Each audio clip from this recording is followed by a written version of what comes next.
Año 197 de nuestra era. El ejército del emperador Septimio Severo avanza a lo largo del Éufrates.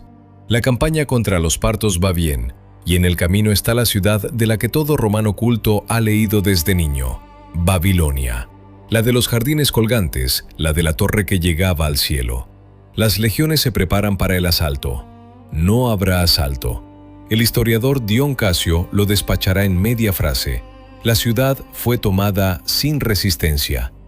Porque no hay nadie a quien resistir, puertas abiertas tras las que no queda nada, calles en las que no pasa nada. La ciudad más famosa de la tierra está vacía. Las ciudades saben morir, mueren en llamas, bajo la ceniza, bajo la espada. Pero a Babilonia no la destruyó nadie. ¿Cómo desaparece una metrópoli que llevaba en pie casi 25 siglos, tan calladamente que nadie advierte su muerte, y su torre principal se busca luego durante centurias en la colina equivocada?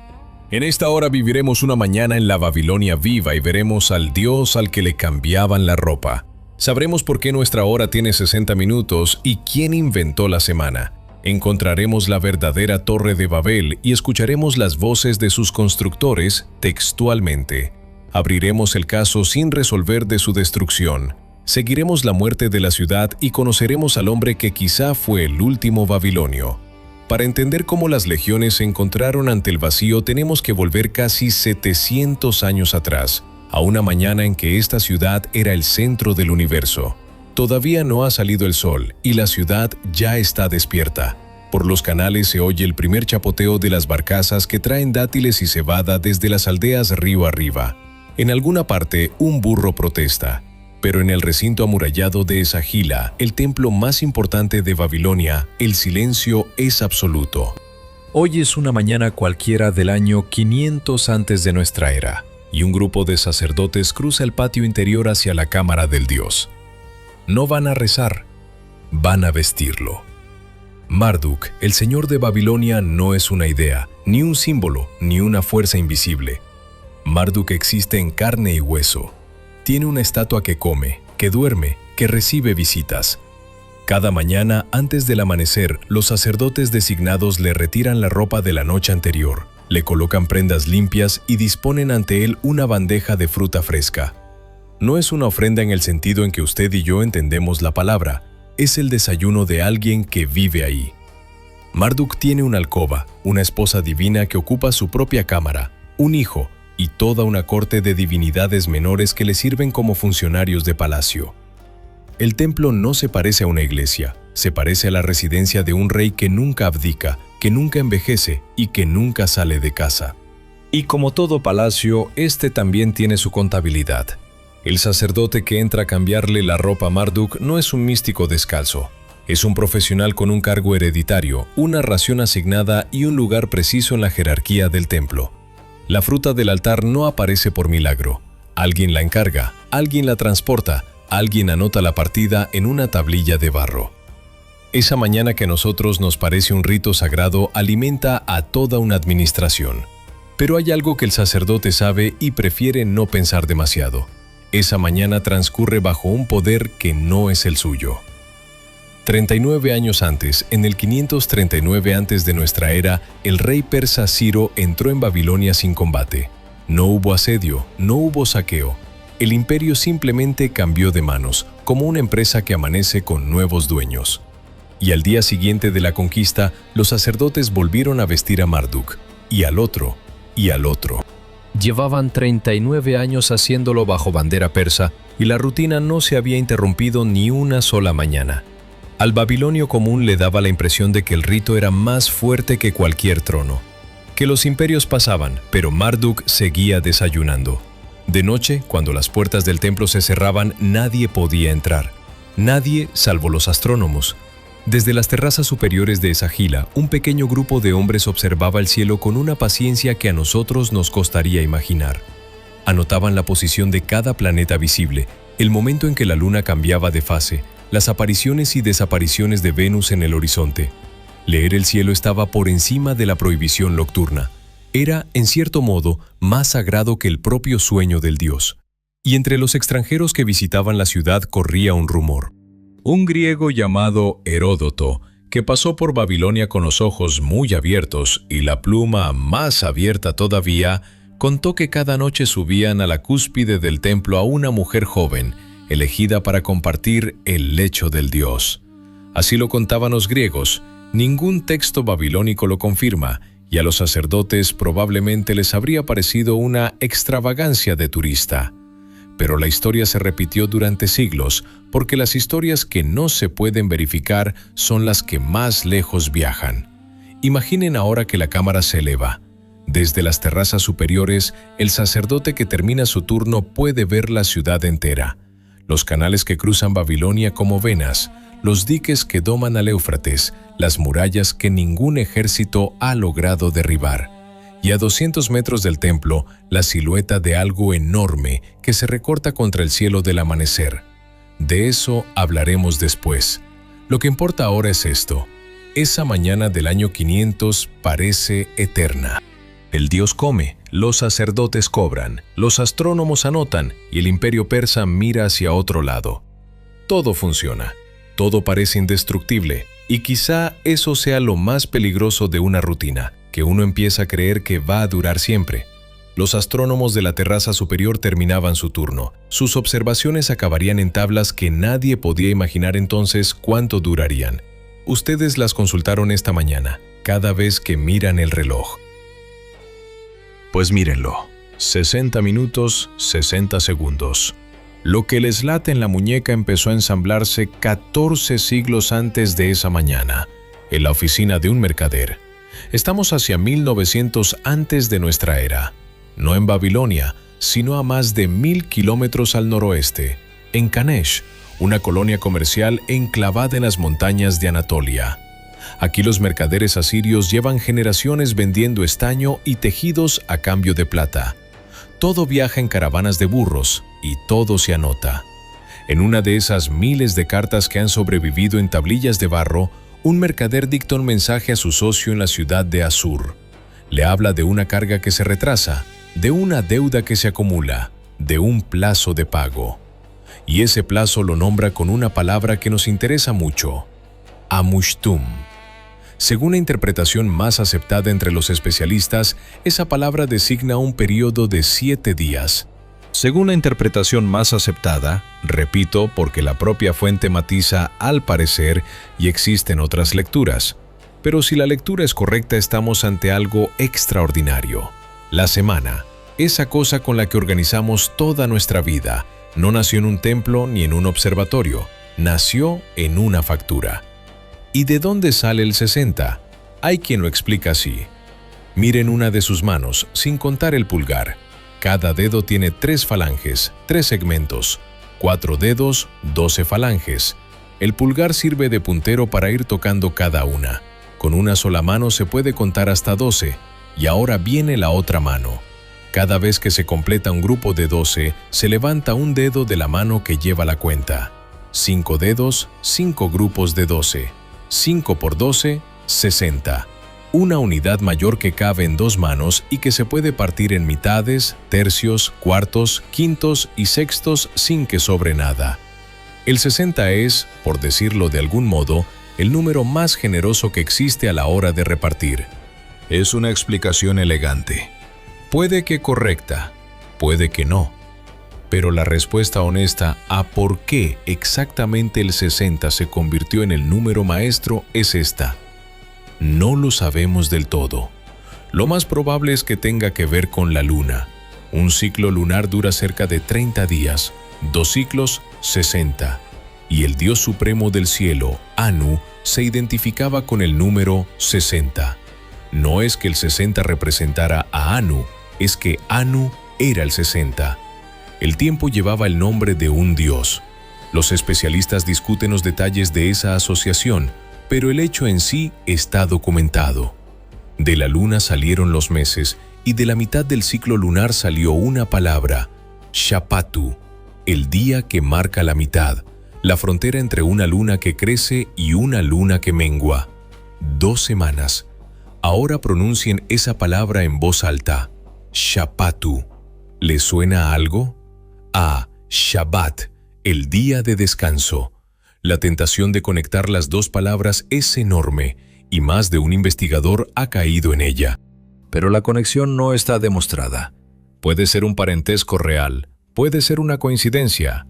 Y esta es una de esas preguntas que este video no va a cerrar, porque la ciencia tampoco la ha cerrado.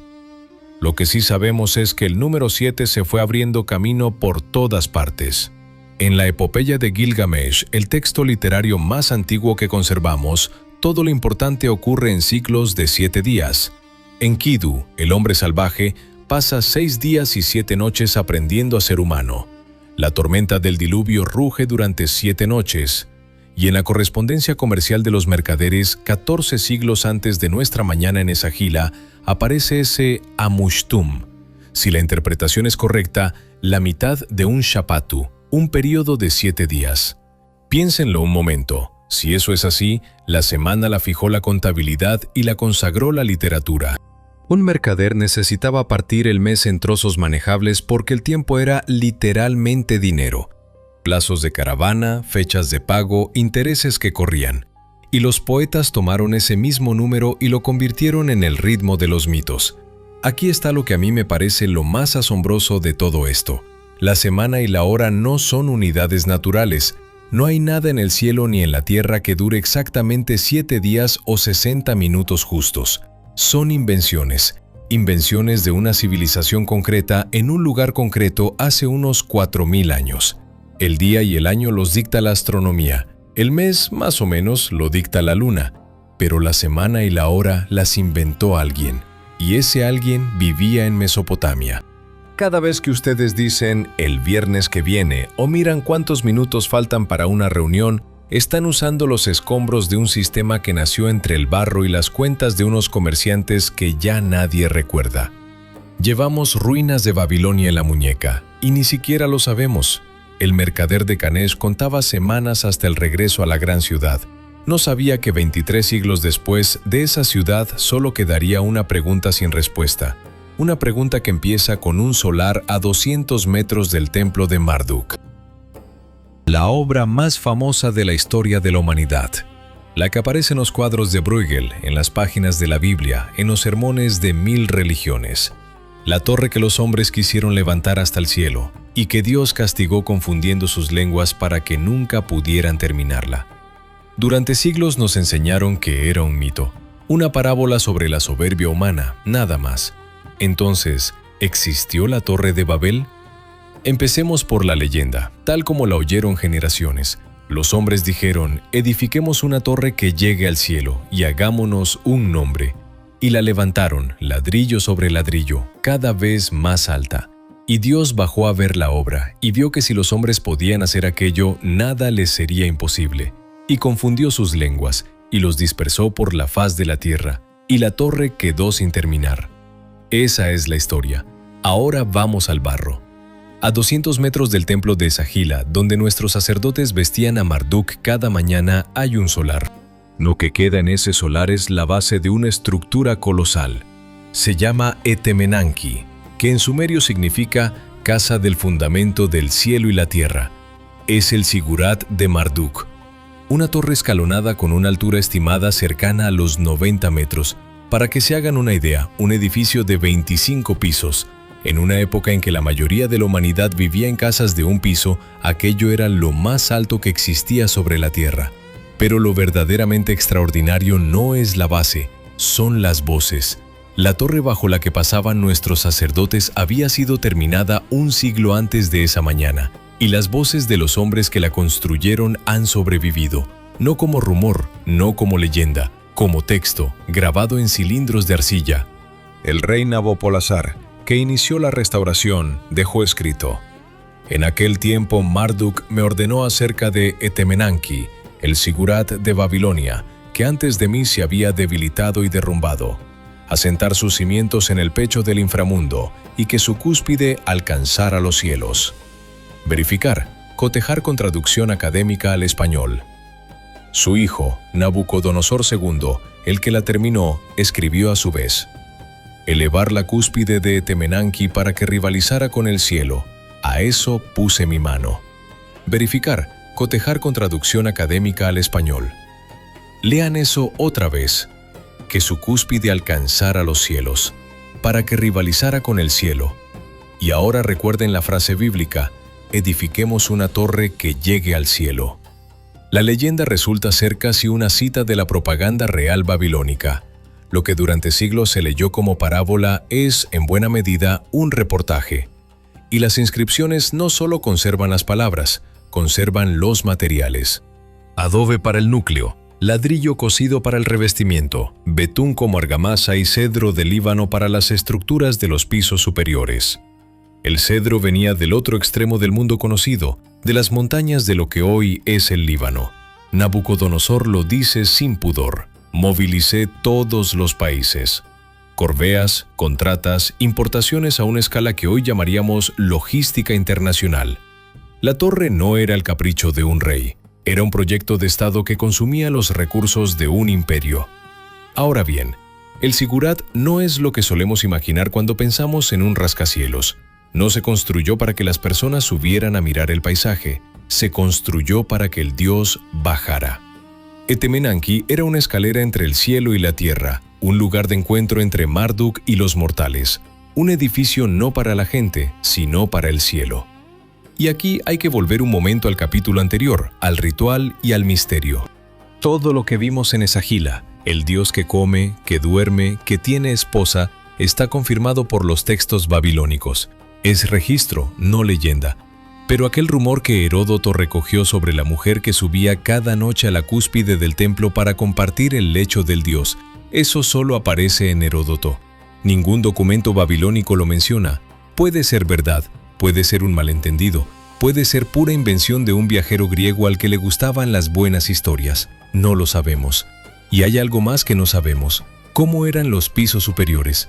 La base está medida y documentada, pero lo que había arriba, la forma exacta de la cúspide donde supuestamente el dios descendía, eso se lo llevó el tiempo.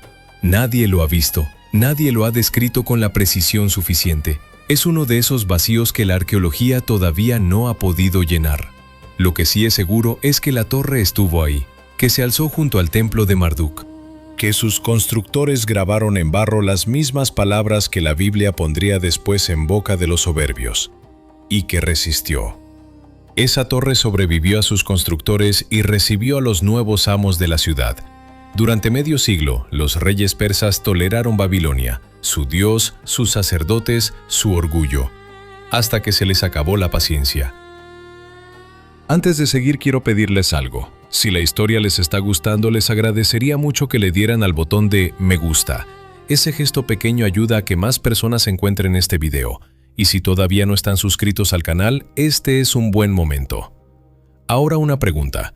Acabamos de escuchar las palabras exactas que los constructores de la torre grabaron en el barro hace más de 2500 años. Que su cúspide alcanzara los cielos. La Biblia dice casi lo mismo. ¿Creen que el relato bíblico se inspiró directamente en esas inscripciones o las dos versiones nacieron por separado? Me encantaría leer lo que piensan en los comentarios. Bien, sigamos, porque lo que viene ahora es un caso sin resolver. Recordemos dónde estamos. Babilonia ya no es la capital del mundo, es una provincia. Los soberanos persas gobiernan desde Susa y Persépolis a centenares de kilómetros y rara vez pisan la ciudad. El problema es que el rito de Marduk exige la presencia del rey. Sin el rey, la ceremonia está incompleta, el dios queda desatendido, y la jerarquía que vive de ese ritual pierde su razón de ser. Para colmo, los persas han ido recortando los ingresos de los templos. La ciudad que en el 539 antes de nuestra era cambió de manos sin que se disparara una sola flecha lleva medio siglo acumulando rencor. En el 484 antes de nuestra era, ese rencor estalla. Dos hombres se levantan contra el imperio, uno tras otro en cuestión de meses. Se llaman Bel-Shimaní y Shamash-Eriba, y cada uno se proclama rey de Babilonia. No sabemos casi nada de ellos. No sabemos si se conocían, si actuaron coordinados o si el segundo simplemente vio caer al primero y quiso probar suerte. Lo que sabemos es que ambas revueltas fueron aplastadas con rapidez. En libros más antiguos, estos hechos aparecen fechados en el 482. La investigación más reciente los sitúa en el 484. 2 años de diferencia que importan poco para la historia, pero que dicen mucho sobre cómo funciona la ciencia. Las fechas que parecen talladas en piedra a veces se corrigen con una tablilla nueva. Bel-Shimani y Shamash-Eriba fueron reyes durante semanas, quizá días, y aquí termina lo que sabemos de ellos como personas, pero lo que viene después es lo que convierte este episodio en algo mucho más grande que una revuelta fallida. En el 484, de golpe, como cortados con tijera, se interrumpen los archivos templarios del norte de Babilonia. Los investigadores lo llaman fin de los archivos. No es una metáfora, es literal. Un día hay registros, cargos, raciones, contratos, herencias, nombramientos. Al día siguiente, nada. El silencio es tan abrupto que los asiriólogos pueden señalar el corte con precisión. No hay cenizas, no hay escombros, hay algo peor, un vacío. El imperio persa no arrasó la ciudad, hizo algo más quirúrgico, eliminó la cúpula dirigente y borró su memoria. Cargos hereditarios que llevaban generaciones en las mismas familias desaparecieron en un año. Raciones que alimentaban a toda una clase profesional dejaron de anotarse. Una sociedad entera perdió su registro, y sin registro perdió su continuidad. Imaginen que de pronto, en una empresa, alguien borra todos los contratos, todas las nóminas, todos los organigramas. La empresa sigue en pie, el edificio no se ha quemado, pero ya nadie puede demostrar quién era quién. Y entonces la tradición griega rellenó el hueco. La versión que llegó al mundo fue esta. Jerjes, el gran rey persa, destruyó los templos de Babilonia, se llevó la estatua de oro de Marduk y mandó demoler la torre. Siglo y medio más tarde, el historiador Arriano anotará que Alejandro Magno, al entrar en Babilonia, ordenó restaurar los templos destruidos por Jerjes. Esa frase se repitió durante siglos como si fuera un veredicto: Jerjes culpable. Pero hay un problema. Las excavaciones del solar de Etemenanki no encuentran rastro de incendio de época de Jerjes. No hay estratos de demolición. No hay ceniza del siglo V antes de nuestra era. Los griegos acusan, el barro calla, y los investigadores llevan décadas discutiendo qué pasó de verdad.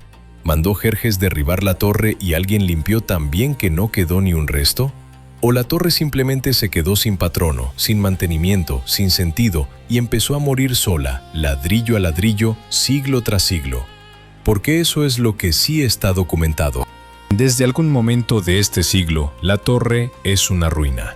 Y durante los 2500 años siguientes, los vecinos de la zona la fueron desmontando.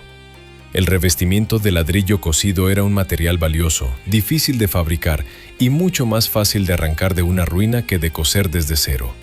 Generación tras generación, los lugareños se llevaron los ladrillos para construir diques, cimientos, paredes de casas. Los arqueólogos les pusieron un nombre casi cariñoso: ladrones de ladrillos. El edificio más alto del mundo antiguo acabó repartido entre las obras del vecindario. Lo que tenemos, entonces, es un caso sin resolver. Hay cadáver, la ruina. Hay sospechoso principal, Jerjes. Hay testimonios de cargo, los griegos. Pero en el lugar de los hechos no aparecen las pruebas, y lo que queda sin explicar, queda sin explicar. El caso no está cerrado. Lo que sí podemos decir con certeza es que la torre murió 2 veces. Una, quizá por la orden de un rey. Otra, sin ninguna duda, por las manos de los vecinos con sus carretillas. Al final, lo que el imperio no pudo o no quiso terminar, lo terminó la vida cotidiana.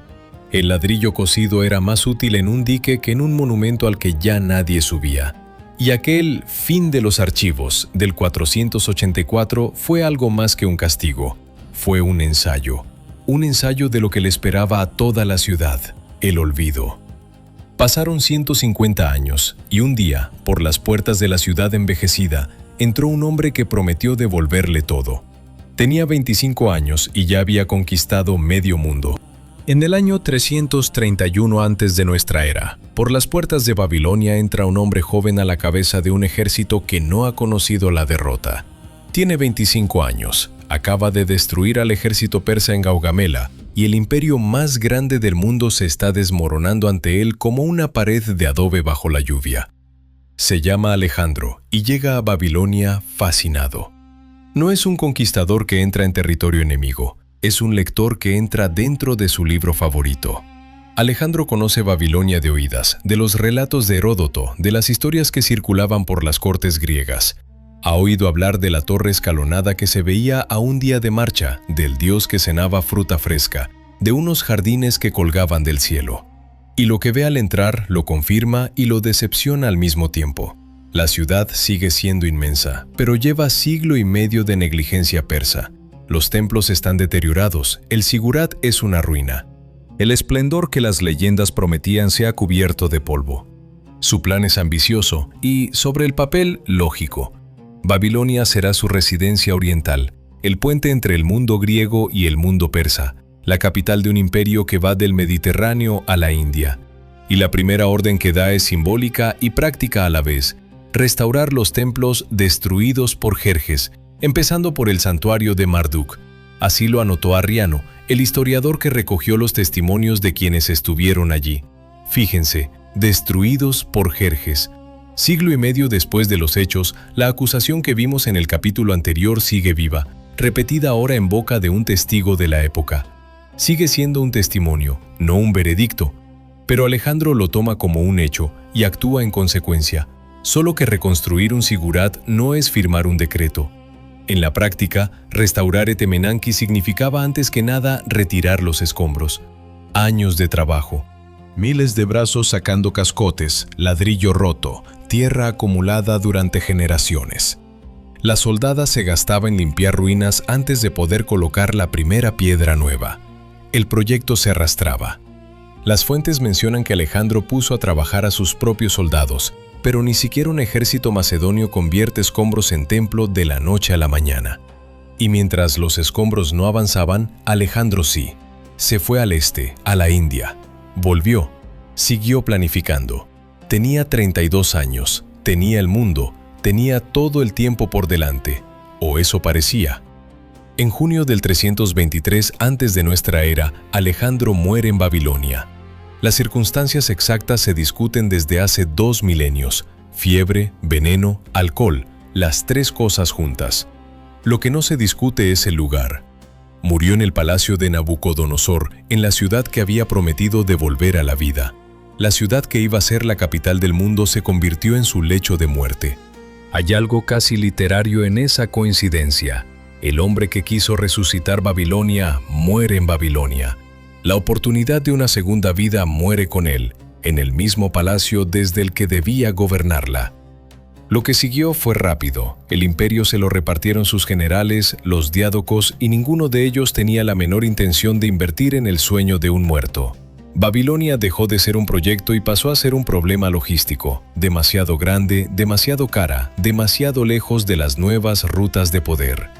Y aquí se abre la última pregunta de esta historia, porque si uno repasa lo que llevamos, la cuenta no cuadra. A Babilonia no la destruyó Ciro, entró sin combate. Puede que Jerjes la castigara, pero ni siquiera de eso estamos seguros. Alejandro quiso salvarla y no le dio tiempo. Nadie, en concreto, mató a esta ciudad. Entonces, ¿qué mata a una ciudad que lleva en pie casi 25 siglos si no es la guerra? Los herederos de Alejandro no discutieron con un muerto sobre su sueño. Hicieron algo más simple. A unas decenas de kilómetros junto al Tigris empezaron a sonar los martillos. Se estaba construyendo Seleucia. Babilonia todavía no sabía que aquello era el sonido de su funeral. ¿Cómo se mata una ciudad que lleva en pie casi 25 siglos sin disparar una sola flecha? No con un ejército, no con un incendio, no con una plaga. Se la mata con una mudanza. Después de la muerte de Alejandro, sus herederos se repartieron el mundo. A Babilonia le tocó Seleuco, uno de sus generales, y Seleuco tomó una decisión que a corto plazo parecía lógica y a largo plazo resultó letal. Construyó una ciudad nueva junto al Tigris, a unas decenas de kilómetros. Le puso su nombre, Seleucia. La nueva capital tenía lo que Babilonia había dejado de tener: una posición en la ruta comercial más activa, acceso directo al Tigris, un puerto fluvial sin los problemas de sedimentación del Éufrates. La administración se mudó, las rutas se desviaron, y detrás de las rutas se fue todo lo demás. Imaginen una familia de artesanos que lleva 4 generaciones en el mismo barrio de Babilonia. El abuelo vivió bien, El padre, con dificultades. El hijo abre la tienda por la mañana y no entra nadie. Los encargos que antes venían del templo se han reducido. Los impuestos se pagan, pero van a una capital ajena. El vecino de enfrente cerró el mes pasado y se fue a Seleucia con su mujer y sus herramientas. El hijo se marcha también. No es una huida, es lo que hoy llamaríamos migración laboral. Se va a ganarse la vida, como se ha ido la gente siempre que el trabajo se traslada a otro sitio. Multipliquen esa familia por cientos y repitan la escena durante generaciones. Lo que pasó en Babilonia no fue un acontecimiento, fue un goteo. Después de Seleucia, la capitalidad regional pasó a Ctesifonte, todavía más al este. Las guerras entre los partos y los reinos helenísticos empujaron a los últimos griegos hacia el Mediterráneo, y la ciudad, que durante siglos había sido el centro de todas las rutas, se fue quedando al margen de todas. Pero no se vació de golpe. Eso es lo que hace esta muerte tan difícil de narrar. No tiene fecha. Mientras los babilonios se marchaban, otros llegaban. Persas, arameos, tribus protoárabes se instalaron entre las ruinas. Levantaron santuarios de sus propios dioses, construyeron sus casas sobre los cimientos de las antiguas. Capa sobre capa, un mundo nuevo fue cubriendo el viejo. La ciudad no murió como un animal al que abaten, murió como un idioma que deja de hablarse, poco a poco, sin que nadie pueda señalar la última frase. Hacia el siglo I antes de nuestra era, lo que queda es un campo de ruinas con islotes de vida. 2 escritores de esa época lo describieron, y en sus palabras se nota algo parecido al duelo. Estrabón, el geógrafo griego, visitó los restos y escribió sobre ellos con el tono de alguien que llega a un lugar que esperaba encontrar vivo. Plinio, algo después, repite la misma sensación de vacío monumental. Pero entre esos islotes todavía quedaba gente del viejo mundo, escribas que aún presionaban cuneiformes sobre el barro, astrónomos que seguían anotando la posición de los planetas con los mismos métodos que usaban sus antecesores en las terrazas de Sagila 500 años antes. Cada vez menos, cada vez más solos. Uno de ellos fue el último. Volveremos a él. Y después viene la escena con la que empezamos esta historia. Año 197 de nuestra era. El ejército del emperador Septimio Severo avanza a lo largo del Éufrates y llega a Babilonia. Las legiones se preparan. No hay resistencia. No hay nadie a quien resistir. La ciudad más famosa de la tierra está vacía. Dion Casio lo despacha en media frase, como quien anota un trámite sin importancia. Ahora ustedes saben lo que Severo no sabía. Saben que bajo ese vacío había habido un dios al que le cambiaban la ropa cada mañana. Unos mercaderes que inventaron la semana. Una torre que rivalizaba con el cielo. Un caso sin resolver. Y un rey que murió intentando devolverle la vida a todo eso. Babilonia no tiene asesino. No fue una guerra, ni un terremoto, ni una epidemia.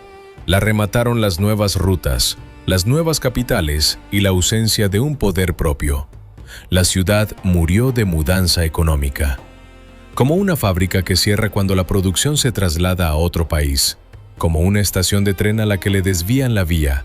Y precisamente por eso nadie se enteró de su muerte. Porque no hubo un día en que Babilonia dejara de existir.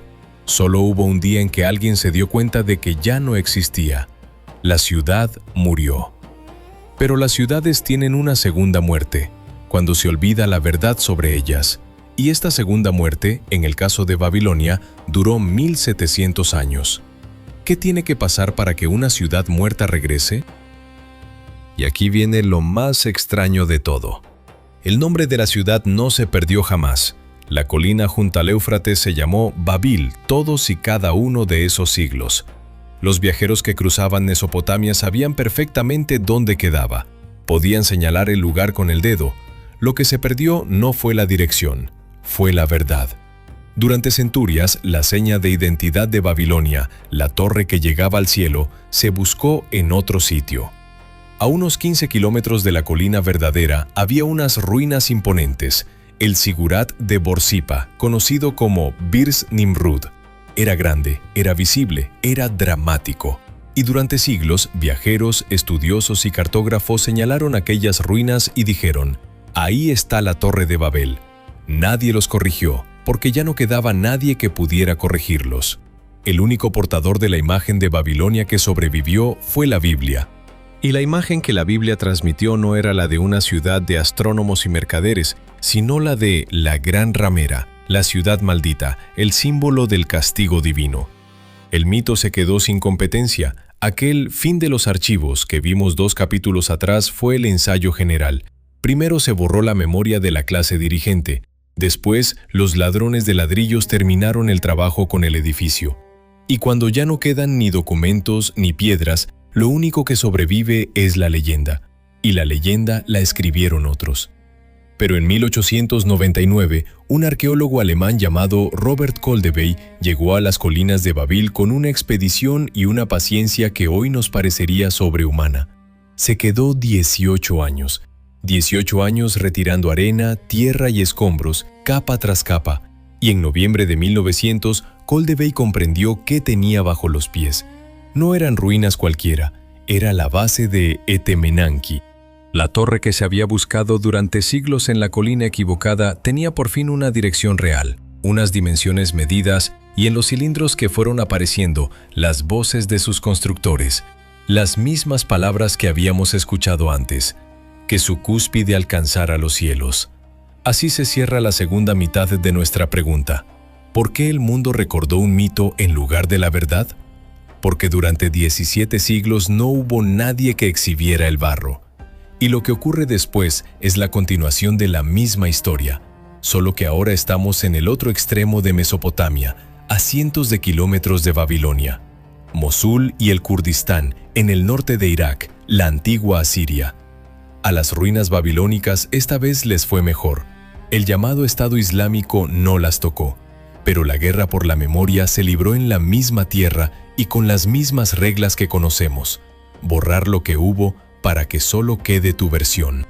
El 20 de junio de 2014, 10 días después de la toma de Mosul, se derribó el primer edificio histórico. Un presagio siniestro que se cumplió rápido. El 7 de agosto cayeron los templos yazidíes. Generaciones de memoria convertidas en polvo en cuestión de horas. El mismo mecanismo que ya vimos en el 484 antes de nuestra era. Si destruyes el archivo, controlas el relato. Pero esta vez hubo respuesta. Un equipo checo montó una base de datos llamada Arquitectura de Mosul, sobre cartografía satelital abierta, ladrillo digital por ladrillo digital, para que algún día sea posible una reconstrucción fidedigna. Arqueólogos de varios países empezaron a formar a una nueva generación de investigadores kurdos. Y en el Museo de Duhok, su director Hassan Ahmad Kasim sacaba de las vitrinas tablillas de hace 3000 años y las ponía en las manos de los visitantes, como si en cada tablilla estuviera la prueba de que hay cosas más duraderas que la violencia. Uno de los guardianes yazidíes que devolvió las reliquias a su lugar lo dijo con una frase que vale más que cualquier discurso. Yo no empuñé un arma. Mi arma es la protección del patrimonio cultural de la humanidad. Entre una ciudad y su olvido siempre hay personas concretas, a veces con un pincel, a veces con una base de datos, a veces sin más arma que la terquedad de recordar. Y la mitificación no se ha detenido. Los vacíos de conocimiento se siguen rellenando con leyendas, de la gran ramera bíblica a los videos modernos sobre tecnologías prohibidas de Babilonia, baterías eléctricas, máquinas imposibles, civilizaciones ocultas. La llamada pila de Bagdad, por ejemplo, es un objeto de época parta cuya hipótesis eléctrica fue rechazada por la investigación. Pero el mito es eterno, porque responde a una necesidad que la ciencia no siempre satisface, la necesidad de asombrarse. Y donde no hay datos, siempre habrá alguien dispuesto a inventar una historia mejor. Queda una última pregunta, la que prometimos al principio. ¿Quién fue el último babilonio? Babilonia no cayó. No la derribó un terremoto. No la arrasó un ejército. No la borró una epidemia. Se diluyó. La economía se mudó a Seleucia. El poder no regresó. Los habitantes se dispersaron, generación tras generación, buscando trabajo en ciudades más jóvenes. Los ladrillos de la torre se desmontaron para construir diques y cimientos, y el lugar vacío fue ocupado durante 17 siglos por una leyenda que enviaba a los buscadores de la torre a una colina ajena, a 15 kilómetros de la verdadera, hasta que la pala de Coldevey le devolvió su dirección a la verdad. Esa es la respuesta a la pregunta con la que empezamos, pero queda una última voz. La última voz de Babilonia no es la de un rey, no es la de un sacerdote, no es la de un general. Hacia el año 74 o 75 de nuestra era, alguien en Babilonia presionó un cálamo sobre una tablilla de barro húmedo y escribió un almanaque astronómico. 17 predicciones. ¿Dónde se situarían Mercurio, Venus, Marte y Júpiter a lo largo del año que venía? 4 apariciones de Mercurio, 9 de Venus, 3 de Marte, 1 de Júpiter. No sabemos cómo se llamaba ese hombre. No sabemos si era joven o viejo, si tenía discípulos o si trabajaba solo. Lo que sabemos es que esa tablilla es la última inscripción cuneiforme fechada que procede de Babilonia. Poco después, hacia el 79 u 80, también Uruk enmudecerá, y una escritura que llevaba más de 3000 años en uso se extinguirá para siempre, no con un grito, con un pronóstico del tiempo que haría Júpiter. Piensen en eso un momento.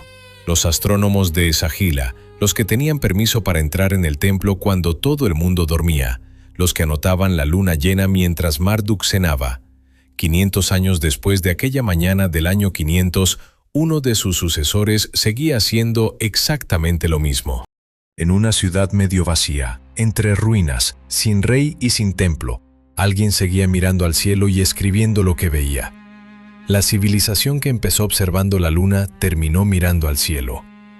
Volvamos ahora a esa escena que ya conocemos, año 197. El ejército de Septimio Severo cruza las puertas de Babilonia y no encuentra a nadie. Ustedes vieron esa imagen al principio y entonces era solo un enigma. Ahora saben lo que hay debajo de ese silencio. Debajo de esas calles vacías duermen casi 2 milenios y medio de mañanas, de rituales, de cartas comerciales con plazos de 7 días, de deudas pagadas en plata, de predicciones para Venus. Y los legionarios que medían sus guardias con relojes de agua dividían cada hora según el viejo sistema sexagesimal, sin saber que esas divisiones se habían inventado aquí. Los legionarios no lo saben. Severo no lo sabe. Pero el tiempo que miden es babilónico. La ciudad desapareció, pero cada hora sigue siendo suya. 60 minutos de silencio, luego otros 60, luego otros 60. Viento sobre las colinas. En algún lugar, un reloj sigue contando. Babilonia no hace falta buscarla en el mapa. Basta con mirar qué hora es. Gracias por quedarse hasta el final. De verdad, si el video les gustó, les pido un favor. Déjenle un me gusta y suscríbanse al canal. Cada suscripción cuenta y me permite seguir haciendo este tipo de contenido. Antes de irse, una última pregunta. En el video vimos que Babilonia no fue destruida por nadie. Simplemente la gente se mudó a ciudades más nuevas, generación tras generación, hasta que no quedó nadie. ¿Conocen alguna ciudad moderna que esté viviendo algo parecido ahora mismo, vaciándose poco a poco sin que nadie le preste atención? Me encantaría leerlos en los comentarios. Nos vemos pronto.